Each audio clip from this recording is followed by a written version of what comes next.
Hello दोस्तों, circles का lecture number 27 है। पिछले लेक्चर में आपको जो बताया गया था कि दो सर्कल है ना, उस कैसे कैसे उनका स्थिति क्या होगा, वो कैसे कैसे हो सकते हैं, वो आपको बताया गया था। उसी का केस वन आज ले रहे हैं, है ना। केस वन में आपको क्या बताया गया था? सबसे पहला ऐसा आया था कि एक सर्कल जो है ना, वो दूसरे सर्कल के आउटसाइड हो। जैसा आप यहाँ पर देख पा रहे हैं, एक सर्कल यहाँ पर है, हाँ एक सर्कल है, और एक सर्कल यहाँ पर है। तो ये दोनों जो है ना आउटसाइड है ना, बाहर है। अगर ऐसा कहें कि इस सर्कल के ये वाला सर्कल बाहर है, तो वैसे तो ये तो सिचुएशन आपको बता दिया गया था। आपको ये भी बताए थे कि इस पर टोटल टेंजेंट लाइन कितने खींचे जा सकते हैं। तो इसमें अगर देखेंगे तो जैसा आपको वहां पर बताया गया था कि एक यहां से खींच सकते हैं, हाँ बिल्कुल, एक जो है ना यहां से खींच सकते हैं, हाँ, और इसको जो है ना डीसीटी बोले थे, ठीक है, इसको जो है ना डीसीटी बोले थे, और ये वाला क्या है, टीसीटी है। तो आई होप इतना तो याद होगा। अब इसमें हमें ये बताना है कि हम कैसे बताएंगे कि एक सर्कल दूसरे सर्कल के आउटसाइड है। ऐसा ही क्वेश्चन आपका रहेगा।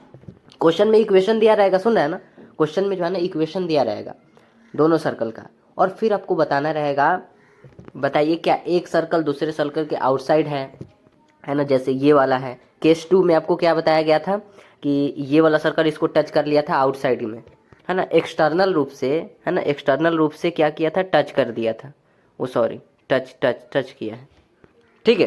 तो ये हमें बताना रहेगा। तो चलिए समझते हैं। मतलब जैसे ये बताया है ना, इसी टाइप से और आपको क्या बताया गया था, केस 3 में इस टाइप से इंटरसेक्ट कर लिया था। इसके अगले वाला में क्या, ये जो था ये इस टाइप से हो गया था, है ना, सर्कल के अंदर जो है ना इस टाइप से, है ना, टच कर लिया था इंटरनल रूप से।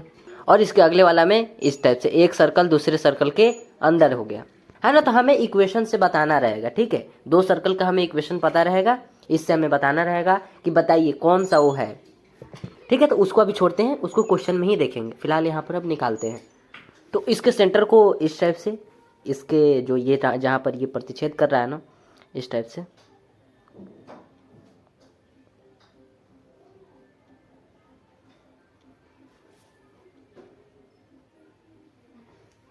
ठीक है। सुनिएगा ध्यान से। इसके सेंटर को जो है ना C1 बोल देते हैं, इसके सेंटर को क्या बोल देते हैं, C2 बोल देते हैं। अब सुनिए, ये वाला P हो गया, इसको जो है ना Q बोल देते हैं, ठीक है। अगर हम आपसे आप पूछे कि बताइए ये पहला वाला सर्कल है, तो इस सर्कल का रेडियस कितना होगा, तो हम इसको बोल देते हैं, आप इधर भी ले सकते हैं, इसको जो है ना R1 बोल देते हैं। क्या इतना बात से आप अग्री है ना? इसको R1 बोल देते हैं, और इसको क्या बोल देते हैं, इसको जो है ना R2 बोल देते हैं। तो उम्मीद करते हैं आप इतने से अग्री होंगे, ठीक है। ये जो है ना इन दोनों सर्कल का रेडियस हो गया, R1 इसका, R2 इसका। तो आई होप इतना क्लियर होगा। तो जैसा कि अभी कुछ देर पहले हम बोले थे कि हम कैसे पता करेंगे कि एक सर्कल जो है ना वो दूसरे सर्कल के बाहर है ना। मतलब इस सिचुएशन इस टाइप से नहीं है कि एक सर्कल जो है ना दूसरे सर्कल से टच हो रहा है, या फिर इस टाइप से इंटरसेक्ट कर रहा है, या फिर इंटरनल रूप से जो है ना उससे क्या कर रहा है, टच कर रहा है ना, या फिर एक वृत्त दूसरे वृत्त के अंदर है। हम यहाँ पर पहला वाला देख रहे हैं, केस 1। केस 1 जैसे यहाँ पर है ना कि एक सर्कल दूसरे सर्कल के बाहर है, तो आप कैसे पता करेंगे, कंडीशन क्या होगा, हम कैसे पता करेंगे कि एक सर्कल जो है ना वो दूसरे सर्कल के बाहर है। अगर हम ये डायग्राम आपको नहीं दे, डायग्राम यहाँ पर हटा दें और केवल आपको दो इक्वेशन दे दे, मतलब इस सर्कल का और इस सर्कल का दो इक्वेशन आपको दे दे, है ना, ये पहले वाले सर्कल का इक्वेशन, ये दूसरे वाले सर्कल का इक्वेशन, तो इन दोनों से आप कैसे पता करेंगे? तो सबसे पहला जो कंडीशन होगा वो क्या होगा, यहाँ पर लिखे हैं कंडीशन में सबसे पहला कि C1 C2 greater than R1 plus R2। R1 इतना है, R2 इतना है। जबकि अगर C1 C2 को देखेंगे तो C1 यहां से शुरू होता है और C2 यहां तक, समझ रहे हैं ना। मतलब रेडियस में, सुन रहे हैं ना, रेडियस में इतना और इतना लिया जा रहा है, पर C1 और C2 में इसको भी लिया जा रहा है और इसको भी लिया जा रहा है, क्योंकि हम C1 से C2 तक जा रहे हैं, ठीक है। ठीक, अगर आप यहाँ पर देखना चाहते हैं तो वो भी हम बना दे रहे हैं, ठीक है। C1 यहाँ पर है, C2 यहाँ पर है, तो ऐसा समझिए कि C1 यहाँ पर है और C2 यहाँ पर है। जबकि अगर आप रेडियस का देखेंगे तो रेडियस के लिए केवल सर्कल का हाफ ही डिस्टेंस लेंगे, मतलब ये वाला और ये वाला, मतलब यहाँ से लेकर और यहाँ तक, बीच वाला छूट जा रहा है, मतलब ये वाला छूट जा रहा है। इसका मतलब हम ये कर रहे हैं कि C1 और C2 जितना इनका डिस्टेंस होगा, है ना, वो बड़ा होगा। इन दोनों को अगर ऐड कर देंगे तो भी इससे ये वाला बड़ा होगा। सपोज करिए ये वाला जो है ना 6 है और ये वाला 2 है, ये भी 2 है। अच्छा 2 नहीं 3 ले रहे हैं, थोड़ा बड़ा सर्कल है, तो 3 और 2 कितना हो गया 5।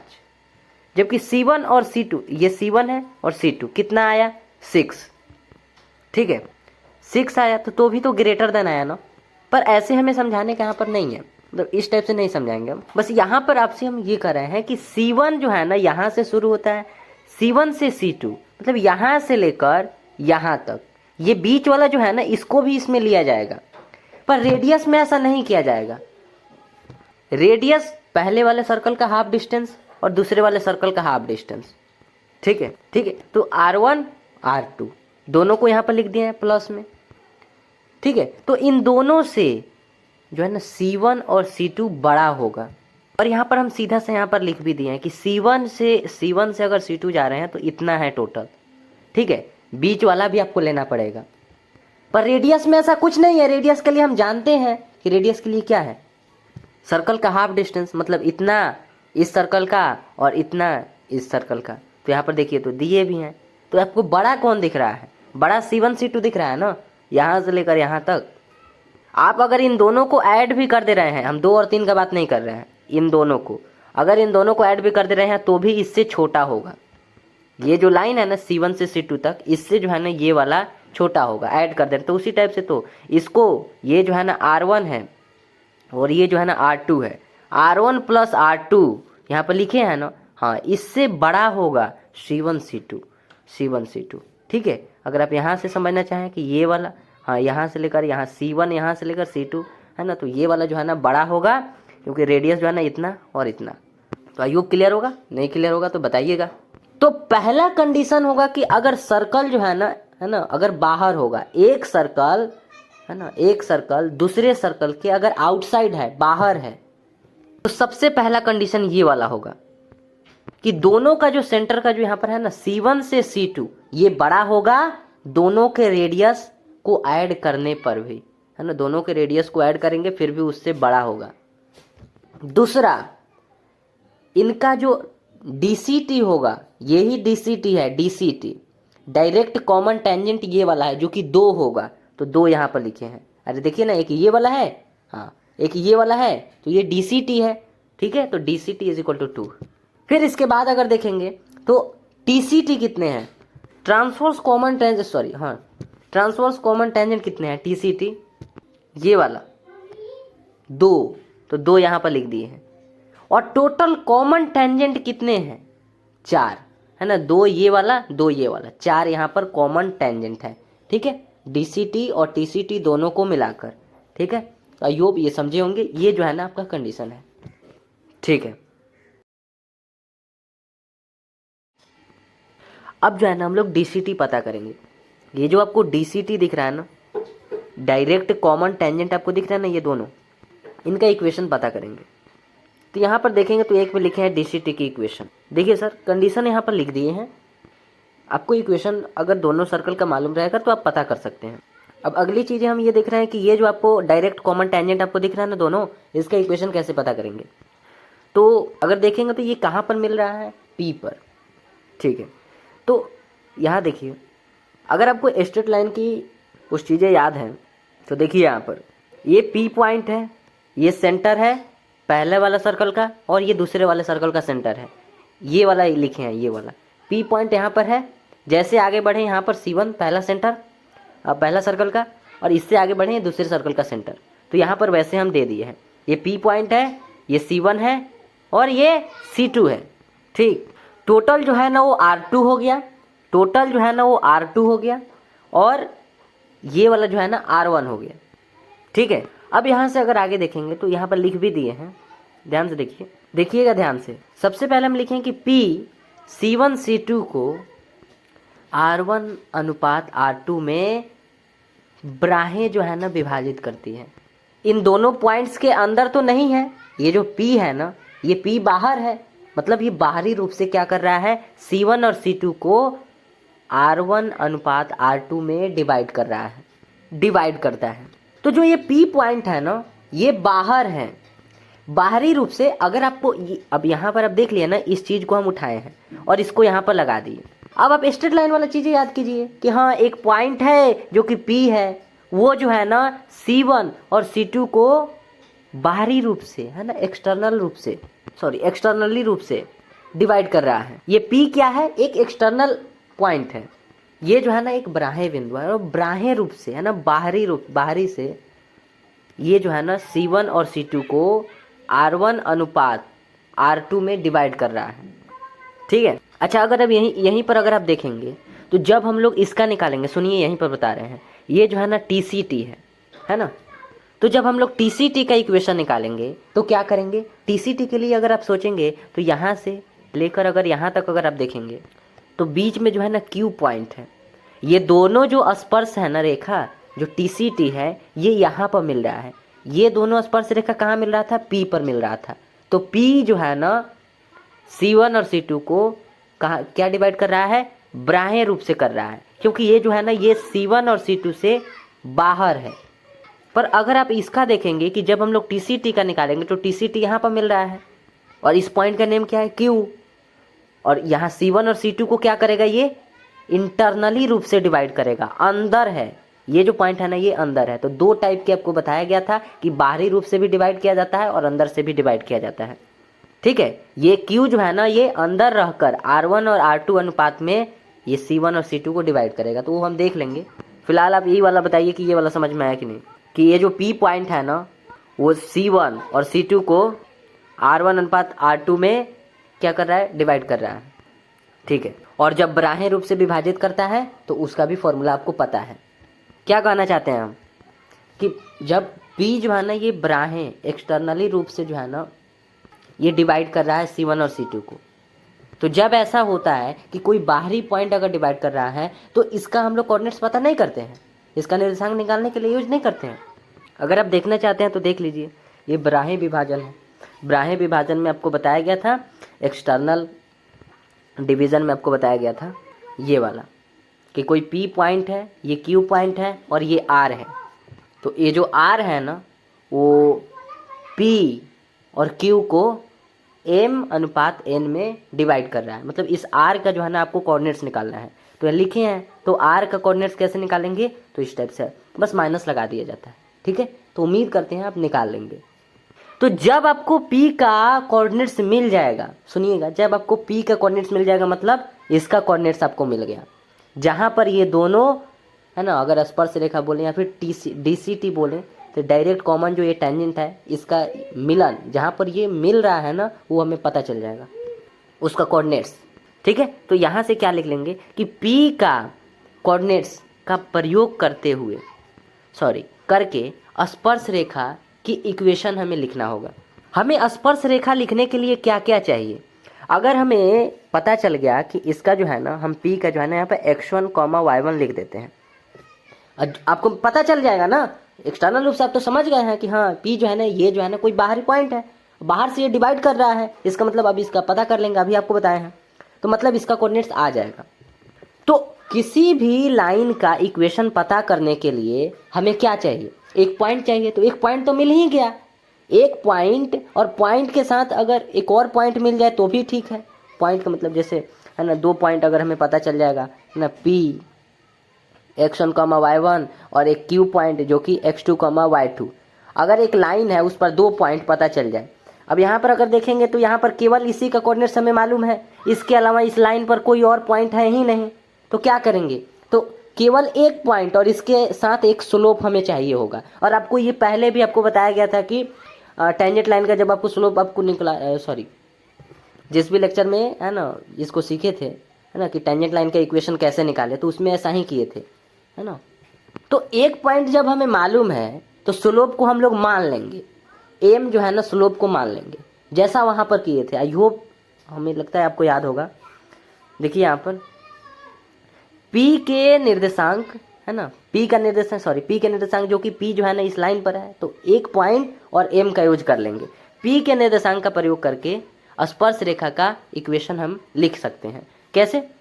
इस टाइप से y minus y one is equal to m into x minus x one, और यहाँ पर लिख दिए हैं स्लोप एम है, ठीक है, स्लोप जो है ना एम। अब आपको याद होगा कि एम हम लोग कैसे पता करते थे, सुनिएगा ध्यान से, ये आपको समझ में आया ना, y minus y one is equal to m into x minus x one. जब हमें एक पॉइंट और स्लोप मालूम होता है तो हम लोग इसका यूज कर लेते हैं, y minus y one is equal to m into x minus x one. माना स्लोप जो है ना वो एम है, ठीक है। अब फिर हमें एम पता करना होगा, क्योंकि y1 और x1 हमें कहाँ से मिलेगा, हमें जो है ना इससे मिल जाएगा, क्योंकि हम लोग p का तो पता कर लेंगे तो इससे हमें मिल जाएगा। बट m कैसे मिलेगा, तो m के लिए भी आपको याद होगा हम लोग क्या करते थे m के लिए, कि सेंटर से जितना डिस्टेंस, ऐसे बोल रहे थे ना कि सेंटर से जितना डिस्टेंस, सुन रहे हैं ना, सेंटर से जितना डिस्टेंस इस लाइन का होगा, ये जो टेंजेंट लाइन है ना इसका होगा, उतना ही डिस्टेंस रेडियस का होगा। मतलब ये कहना चाहते हैं कि सेंटर से दूरी इज इक्वल टू, आइए ना नीचे ही बता देते हैं, सेंटर से, देखिए लिख दिए यहाँ पर, सेंटर से दूरी इज इक्वल टू रेडियस। अब यहाँ किसी भी सर्कल में दो सर्कल है, दोनों सर्कल से टच हो रहा है ना, या तो आप इसका कर लीजिए या फिर इसका कर लीजिए। तो आई होप इस बात को आप समझ गए होंगे, ठीक है। एम पता करने के लिए क्या करेंगे, सेंटर से दूरी इज इक्वल टू रेडियस करेंगे, और किसी भी उस सर्कल में हम कर सकते हैं, ठीक है। और जब आपको m पता चल जाएगा फिर इसमें m पुट कर दीजिएगा, और क्या, और उसके बाद तो इक्वेशन आपको मिल ही जाएगा। क्या लिखे हैं यहाँ पर, m का मान, m का वैल्यू जब आपको मिल गया तो y minus y one is equal to m into x minus x one में रखकर टेंजेंट लाइन की इक्वेशन जो है ना फाइंड कर लीजिए, हो गया। समझ में आया कि नहीं, ठीक है। ये तो बस समझने के लिए लिखे थे, ताकि आपको ये पता चले कि ये जो p है ना, ये जो है ना C1 और C2 को मतलब बाहरी है ना, बाह्य रूप से, एक्सटर्नल रूप से जो है ना इसे डिवाइड कर रहा है, ये तो इसलिए बोले थे। बाकी तो उसके बाद अब सुनिए, जब बाह्य रूप से जब विभाजित कर रहा है तब हम लोग क्या करेंगे, बाह्य वाला वो कोऑर्डिनेट्स निकालने के लिए फॉर्मूला लगा देंगे, सेक्शन फॉर्मूला, और इससे आपको p का निर्देशांक मिल जाएगा। और जब आपको p का कोऑर्डिनेट्स मिल गया तब आपको पता, अब आपको निकालना क्या है, निकालना ये है कि इस टेंजेंट लाइन का हमें इक्वेशन निकालना है। तो सपोज करिए हाँ एक लाइन है, इस लाइन पर एक p पॉइंट है जिसका कोऑर्डिनेट्स हमें मालूम है, इसका p का, तो इसका आप स्लोप पता चल जाएगा। तो स्लोप m मान लिए, फिर उसके बाद तो निकाल ही लेंगे, वो तो पहले जैसा आ गया। अब इसी टाइप से अब हम लोग इसका निकालेंगे TCT का, ट्रांसवर्स कॉमन टेंजेंट। तो TCT का कैसे निकालेंगे, तो जैसे इसका निकाले हैं कि ये कहाँ पर मिल रहा था, यहाँ पर p पॉइंट पर, तो p जो था ना वो बाहर था, पर यहाँ पर अगर देखेंगे, यहाँ पर इस लाइन में अगर देखेंगे, इस लाइन में, तो ये जहाँ पर मिल रहा है ना ये Q पर मिल रहा है, ठीक है, Q पर मिल रहा है। तो Q क्या है, अंदर है, इसको हम बताते हैं। चलिए नेक्स्ट पेज में, TCT की इक्वेशन, यहाँ पर C1 है, यहाँ पर C2 है, और बीच में जो है ना Q है, यहाँ पर क्या कर रहा है TCT, दोनों TCT यहाँ पर मिल रहा है, ठीक है। और ये वाला R1 और ये वाला R2, चाहे तो आप यहाँ पर देख भी सकते हैं, यहाँ से है ना, यहाँ C1 है, यहाँ C2 है, ये R1 ये R2 कहाँ पर मिल रहा है, Q वो पॉइंट है जहाँ पर TCT मिल रहा है। तो Q जो है ना वो C1 और C2 के अंदर है, इसका मतलब इंटरनली रूप से अब डिवाइड करेगा।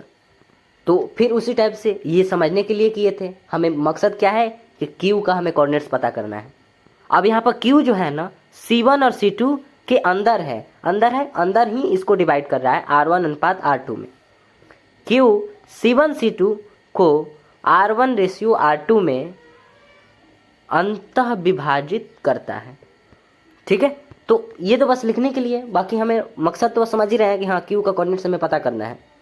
इस टाइप से आपको Q का कोऑर्डिनेट्स भी मिल जाएगा, जैसे हम यहाँ पर लिख दे रहे हैं कि ये आया। वैसे तो आपको याद ही होगा, पर यहाँ पर फिर से हम बता दे रहे हैं कि अगर आपको यहाँ पर लिखा है ना इंटरनल डिवीजन, जब अंदर से कोई पॉइंट अंदर है, जैसे R x, y, ये जो है ना P और Q को m अनुपात n में डिवाइड कर रहा है। तो यहाँ से R का कोऑर्डिनेट्स है ना x के लिए ये वाला और y के लिए ये वाला, मतलब प्लस का यूज कर लेंगे, ठीक है। तो यहाँ से हमें Q का पता चल जाएगा, और Q जब पता चल जाएगा तो फिर क्या करेंगे, हाँ तो हमें पता चल जाएगा कि ये एक लाइन है, इस लाइन पर एक Q पॉइंट है जिसका कोऑर्डिनेट्स हमें मालूम है। अब किसी लाइन पर, कोई भी लाइन है, उस पर एक पॉइंट है, तो एक पॉइंट है, इसके अलावा हमें स्लोप का जरूरत पड़ेगा, तो यहाँ पर भी उसी टाइप से कर लेंगे। तो इसलिए यहाँ पर हम ज़्यादा कुछ नहीं लिखे हैं, बस यही लिख दिए हैं कि क्यू के कोऑर्डिनेट्स जब हमें मिल जाएगा तो उसके आने के बाद, क्यू के कोऑर्डिनेट्स आने के बाद मिल जाएगा, तब निकालने के बाद DCT की तरह हम लोग सॉल्व करेंगे। जैसा अभी DCT में आपको बताया है कि स्लोप जो है ना हम लोग m मान लेंगे, फिर उसके बाद हम क्या करेंगे y minus y1 is equal to m into x minus x1, इसमें जो है ना पुट करेंगे। इसमें स्लोप हमें m मालूम नहीं रहेगा, m पता करने के लिए सेंटर से दूरी है ना, सेंटर से दूरी इज इक्वल टू रेडियस है ना, रेडियस पता कर लेंगे, इससे हमें m पता चल जाएगा। तो उम्मीद करते हैं बात समझ गए होंगे। ठीक है, अब आगे देखें। तो अब केस 2 देखते हैं कि सर्कल जो है ना अगर बाहें स्पर्श करता है, मतलब केस 2 आपको पिछले लेक्चर में बताए थे ना कि दो सर्कल का सिचुएशन कैसा कैसा, स्थिति कैसा कैसा हो सकता है। तो ऐसा हो सकता है कि आप टच कर ले। सबसे पहला दोनों आउटसाइड था, अब यहाँ पर टच कर लिया, एक सर्कल दूसरे सर्कल को टच कर लिया। अब यहाँ पर इस पर ये वाला क्या हो गया स्पर्श रेखा, ये भी हो गया स्पर्श रेखा, मतलब DCT हो गया, डायरेक्ट कॉमन टेंजेंट हो गया। ठीक है, और ये यहाँ पर मिल रहा है, तो उसी तरह इसका भी पता करेंगे। अब ये तो हो गया DCT भी कर लेते हैं ड्रॉ। ये हो गया आपका TCT।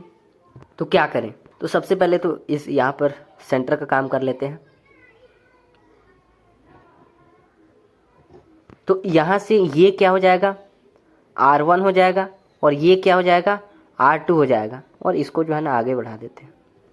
तो अभी इसको नहीं, यहाँ देखिए ये R1 और ये जो है ना R2। ठीक है, तो यहाँ से आपको समझ में आ जाएगा। अगर पिछले वाला में अगर आपको प्रॉब्लम था तो अगर आप यहाँ पर देखेंगे ना, तो जितना C1 और C2 होगा उतना ही R1 प्लस R2 का सम करेंगे तो दोनों का इक्वल आ जाएगा। C1 और C2 यहाँ से लेकर यहाँ तक है, दोनों है ना, C1 और C2। तो R1 प्लस R2 भी तो उतना ही है ना, R1 इतना है और बीच में तो कोई जगह खाली है नहीं, R2 है। समझ में आया? वही अगर आप यहाँ पर देखेंगे तो यहाँ पर बीच में जगह छूटा हुआ था, इसलिए बोले हैं कि C1 और C2, C1 यहाँ से लेकर यहाँ, मतलब C1 यहाँ से शुरू होता है और C2 तक जाता है, तो C1 और C2 जो है ना बड़ा होगा। ठीक है, R1 प्लस R2 से, क्योंकि इसमें ये वाला डिस्टेंस जो है ना C1 और C2 में मिल जा रहा था, जबकि R1 इतना ही हो जा रहा था और R2 इतना ही हो जा रहा था, इसीलिए। पर उसमें तो ऐसा नहीं है, उसमें दोनों सर्कल जो है ना टच कर गया है। हाँ, तो आई होप आपको समझ में आ गया होगा कि हाँ, यहाँ से लेकर यहाँ तक R1, यहाँ से लेकर R2। अब जितना ये वाला होगा उतना ही ये वाला, दोनों का जितना सम होगा, दोनों का सम किसके इक्वल होगा, C1 और C2 के इक्वल होगा। C1 और C2 भी तो उतना ही है ना, बीच में तो जगह है नहीं कि बड़ा होगा। ठीक है, तो इसमें DCT कितने होगा, ये वाला है DCT डायरेक्ट कॉमन टेंजेंट 2, और ट्रांसवर्स कॉमन टेंजेंट कितने होगा 1। TCT जो है ना 1 हो गया, और कॉमन टेंजेंट टोटल कितना हो गया 1 2 3, तो 3 हो गया कॉमन टेंजेंट। ठीक है, तो इसमें भी क्या करेंगे, सबसे पहले अब ये हो गया कंडीशन, किसका कंडीशन, कि एक सर्कल अगर दूसरे सर्कल को है ना टच कर रहा है एक्सटर्नल रूप से। ठीक है, तो क्या होगा, ठीक है, कंडीशन क्या होगा, तो कंडीशन ये होगा कि C1 और C2 इज इक्वल टू जो है ना R1 प्लस R2 होगा, दोनों रेडियस का जितना सम होगा उतना C1 और C2 होगा। ठीक है, DCT इसमें कितने होंगे 2 होंगे, TCT कितने होंगे 1 होंगे, टोटल कॉमन टेंजेंट कितना होगा 3 होगा। ये जो है ना कंडीशन हो गया इसका, जब एक सर्कल दूसरे सर्कल को एक्सटर्नल रूप से स्पर्श कर रहा है, टच कर रहा है। अब फिर वही बात कि TCT का इक्वेशन कैसे, DCT का इक्वेशन कैसे निकालेंगे, तो DCT का इक्वेशन तो इसको बोलते हैं P जहाँ पर मिल रहा है, इसको बोलते हैं Q, कहाँ लिख दें, फिर अभी रहने देते हैं। DCT का इक्वेशन कैसे पता करेंगे, तो आपको लगेगा कि ये तो सेम टू सेम उसी टाइप से है, हाँ तो उसी टाइप से है, तो उसी टाइप से लिख दे रहे हैं। यहाँ पर P है, P जो है ना C1 और C2 को R1 अनुपात R2 में डिवाइड कर रहा है, और वो भी बाह्य रूप से, बाहरी रूप से। ठीक है, देखिए तो P C1 C2, ये हो गया R2, ये हो गया R1। ठीक है, तो यहाँ पर लिखे नहीं है, बस यहाँ पर लिख दिया है कि केस 1 की तरह सॉल्व करें। तो उम्मीद करते हैं बात समझ गए होंगे। अगर और लिख दें केस 1 के DCT की तरह सॉल्व करें। ठीक है, तो आई होप आप समझ गए होंगे। पर इसमें अगर TCT का देखेंगे तो TCT यहाँ पर एक ही है, तो यहाँ पर ये कहीं मिल नहीं रहा है, तो इसलिए वो ऐसा नहीं निकालेंगे। उम्मीद करते हैं बात समझे होंगे, ठीक है। ये जो है ना मिल रहा था, क्यों, तो 2 रहेगा तो मिलेगा ही कहीं स्पर्श रेखा, पर ये वाला तो मिलेगा नहीं क्योंकि अकेला है, तो अकेला है तो कैसे मिलेगा। तो इसका पता करने का बहुत है ना, बहुत ईजी है। चलिए देख लेते हैं। अगर आप यहाँ पर देखेंगे तो TCT की इक्वेशन, तो दोनों सर्कल का इक्वेशन आपको मालूम रहेगा। कहाँ गया, हाँ, अगर आप देखेंगे तो इस सर्कल का इक्वेशन भी आपको मालूम रहेगा, इस सर्कल का इक्वेशन भी आपको मालूम रहेगा। तो यहाँ पर S1 लिखे हैं, तो अब यहाँ पर बता दे रहे हैं कि S1 और S2 का मतलब यहाँ पर क्या है, 2 सर्कल है इसीलिए S1 और S2 बोल रहे हैं। आपको याद होगा S1 के बारे में आपको क्या बताए थे कि अगर कोई इक्वेशन है ना, अगर कोई इक्वेशन है, इस इक्वेशन में अगर हम कोई पॉइंट है ना, x1 और y1 लिख दे रहे हैं, अगर इसको इसमें पुट करेंगे तो हमें S1 मिलेगा, है ना, ये वाला आपको बताया गया था। पर यहाँ पर उसका मतलब ये नहीं है, यहाँ पर मतलब ये है कि 2 सर्कल है इसीलिए हम इस सर्कल के इक्वेशन को S1 बोल रहे हैं, है ना, S1 इज इक्वल टू 0 इस सर्कल के इक्वेशन को, और इस सर्कल के इक्वेशन को S2 इज इक्वल टू 0। उम्मीद करते हैं समझ गए होंगे, ठीक है। तो दोनों सर्कल को यहाँ पर पहले वाले सर्कल की इक्वेशन लिख दिए, और अगर आप यहाँ पर देखेंगे तो K1 लिखे हैं और सब में 1 लिखे हैं, ताकि पता चले कि ये पहले वाले सर्कल का इक्वेशन है, ठीक है, ये पहले वाले सर्कल का इक्वेशन है, ठीक। और दूसरे वाले सर्कल में 2 लिख दिए हैं, तो उम्मीद करते हैं ये भी समझ गए होंगे। यहाँ पर K1 लिखे हैं जबकि यहाँ पर C होता था जनरल फॉर्म में, तो K1 इसलिए लिखे हैं ताकि आपको कन्फ्यूजन ना हो। यहाँ पर अगर देखेंगे तो सेंटर है C, तो कहीं हो सकता है कि आपको कन्फ्यूजन हो जाए, तो K यहाँ पर लिखना है। K का मतलब भी क्या होता है, कॉन्स्टेंट ही है, ठीक है। तो K1 K2, ठीक है। तो जब ये दोनों आपको इक्वेशन मालूम रहेगा, TCT की इक्वेशन आपको पता करना है, तो देन TCT की equation S1 minus S2 is equal to 0, S1 में से S2 सब्ट्रैक्ट करेंगे आपका मिल जाएगा, ठीक है। और यहाँ पर लिख दिए हैं, इनको अगर सब्ट्रैक्ट करेंगे इन दोनों को, है ना, ये S1 में से S2 अगर सब्ट्रैक्ट करेंगे तो आपको ये वाला मिल जाएगा, ठीक है। तो आई होप क्लियर होगा, ठीक है। बहुत ज़्यादा देर का हम नहीं बना सकते अभी। अब बाकी क्या है, केस नंबर 3 अभी बाकी है ना, केस नंबर 3 अभी बाकी है, और केस नंबर 4 है, फिर 5 है, तो वो सब अभी बाकी है, तो उसका भी अभी जानेंगे, ठीक है। वैसे हम केस नंबर 3 यहाँ पर लिखे हैं, पर इसको नेक्स्ट लेक्चर में देखेंगे, ठीक है। तो थैंक यू, बताइएगा।